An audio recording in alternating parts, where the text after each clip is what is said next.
Bem-vindos à nossa aula de número 175, item 3 do capítulo 19, a taxa de juros, o nível da taxa de juros. Vamos lá? É, quem aqui está se dedicando, está entendendo como que Mises vai ponto a ponto, ensinando, contrapondo, né, derrubando teses. É realmente um trabalho fora do padrão. Na poupança simples e na poupança capitalista, praticada por atores econômicos isolados, o distinto valor atribuído para a satisfação de necessidades nos vários períodos do futuro se manifesta pela proporção entre o que as pessoas provêm para o futuro mais próximo e o que elas provêm para o futuro mais remoto. Numa economia de mercado, e supondo-se existirem as condições para o estabelecimento da construção imaginária de uma economia uniformemente circular, a taxa de juro originário é igual à relação entre uma determinada quantidade de moeda disponível e a quantidade disponível mais tarde, que lhe seja considerada como equivalente. Vamos lá. Vamos usar construções imaginárias aqui para frente como ferramentais muito importantes. Na poupança simples e na poupança capitalista, praticada por atores econômicos isolados, o distinto valor atribuído para a satisfação de necessidades nos vários períodos do futuro se manifesta pela proporção entre o que as pessoas provêm para o futuro mais próximo e o que elas provêm para o futuro mais remoto. Joia, numa economia de mercado, e supondo-se existirem as condições para o estabelecimento da construção imaginária de uma economia uniformemente circular, né? Tendendo para ela, a taxa de juro originário é igual à relação entre uma determinada quantidade de moeda disponível e a quantidade disponível mais tarde, quando se implementar a economia uniformemente circular, que lhe seja considerada como equivalente. A taxa de juro originário direciona as atividades de investimento dos outros empresários, determina o tamanho do período de espera e do período de produção de cada setor da indústria. Horas. Se é uma questão de preferência temporal, determina o tamanho do período de espera e o tamanho do período de produção de cada setor da indústria.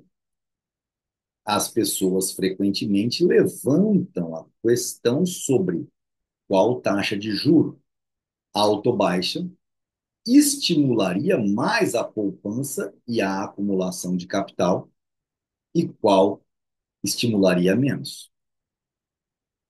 Esta é a pergunta. Esta é a pergunta, né? Essa questão não faz sentido. Quanto menor o desconto atribuído aos bens futuros, menor a taxa de juro originário. As pessoas não poupam porque a taxa de juro originário aumentou e a taxa de juro originário não baixa porque aumentou o volume de poupança. As mudanças na taxa de juro originário e no volume de poupança são tudo mais, especialmente as condições institucionais de governo sendo igual, dois aspectos do mesmo fenômeno. Então, a pergunta que as pessoas costumam levantar é: o que faz com que ah, as pessoas poupem mais? Se eu subo a taxa Selic ou se eu deixo a taxa Selic mais baixa? Não é a pergunta da vida de todo mundo, porque o Banco Central está defendendo essa informação. Se eu aumento a taxa de juros,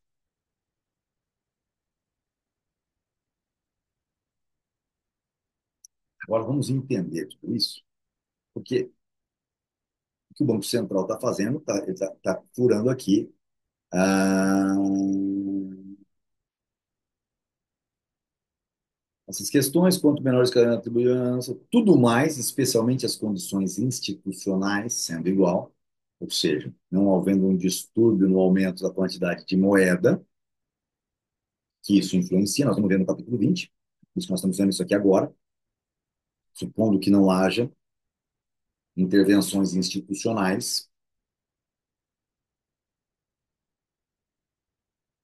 o desaparecimento do juro originário seria equivalente ao desaparecimento do consumo. Não tem como desaparecer com o juro originário, como explicamos anteriormente.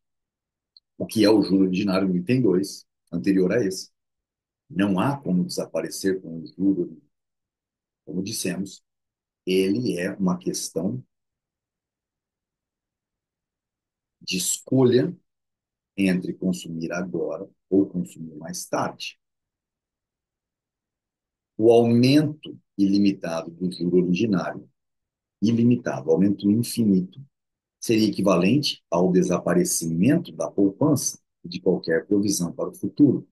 Lembra, se o mundo vai acabar amanhã, não existe juros que façam com que você não consuma seus recursos agora e passe para alguém emprestado. Então, o aumento ilimitado do juro ordinário seria equivalente ao desaparecimento da poupança e de qualquer provisão para o futuro. A consumir tudo já.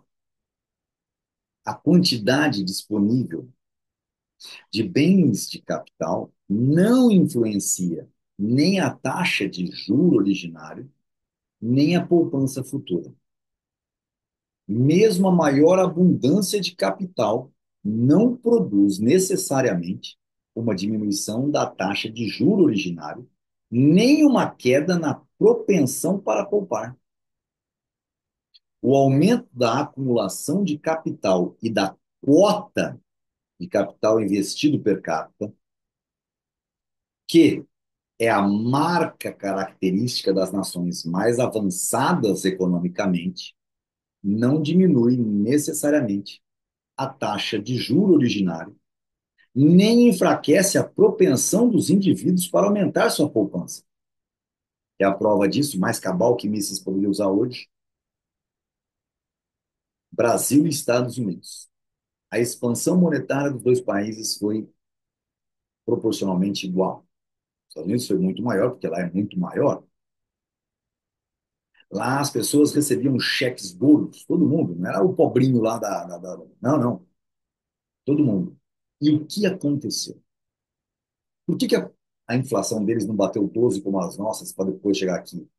Por que a deles ficam persistindo num determinado patamar por muito tempo, diferente de nós, no sentido cataláctico aqui, um pouco reservado, tudo que a gente viveu aí, Lula e tudo mais. Por que disso? Porque lá as pessoas têm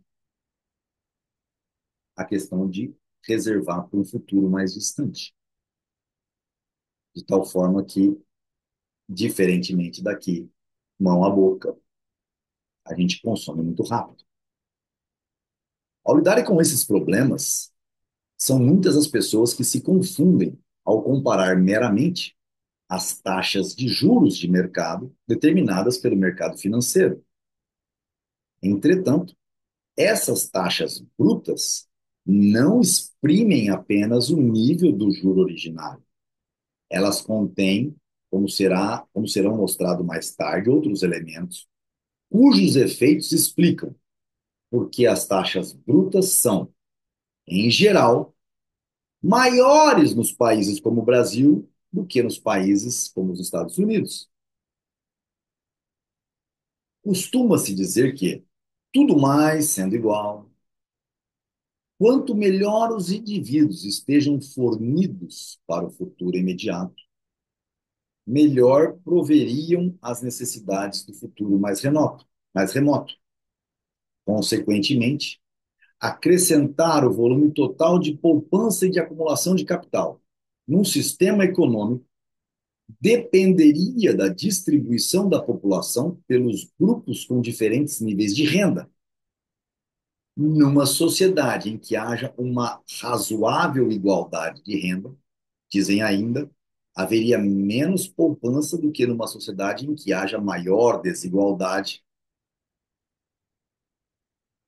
Faltou um ponto aí?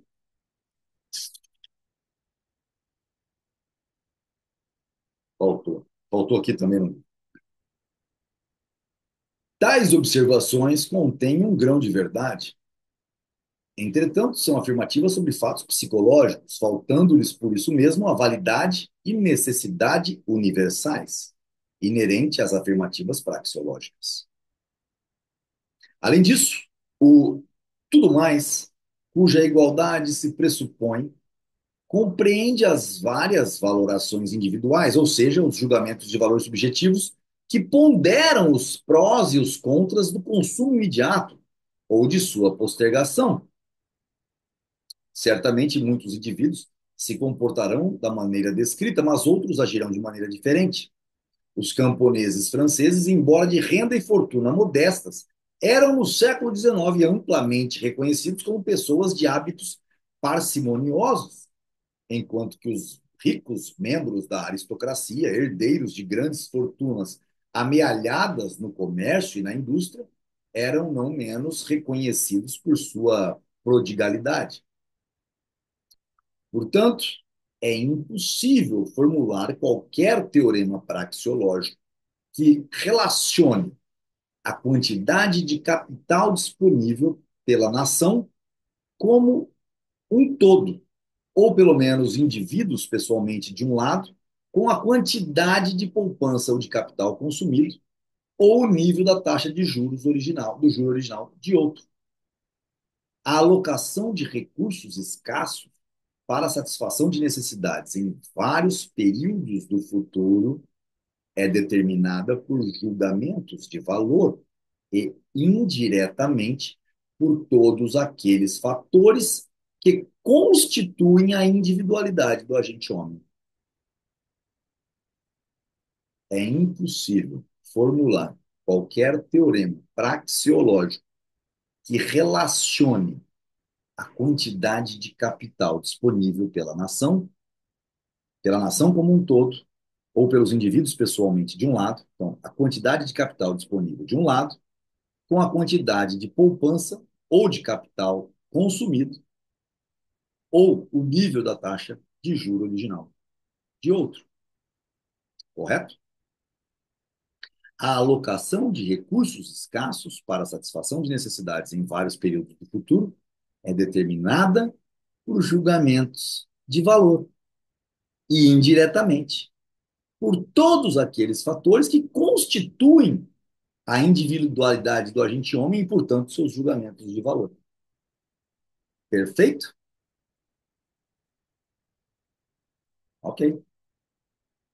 E assim, então, interrompemos, né? Terminamos mais esta aula. Voltamos para nosso último item, o item 4. Tá certo? Até a próxima aula.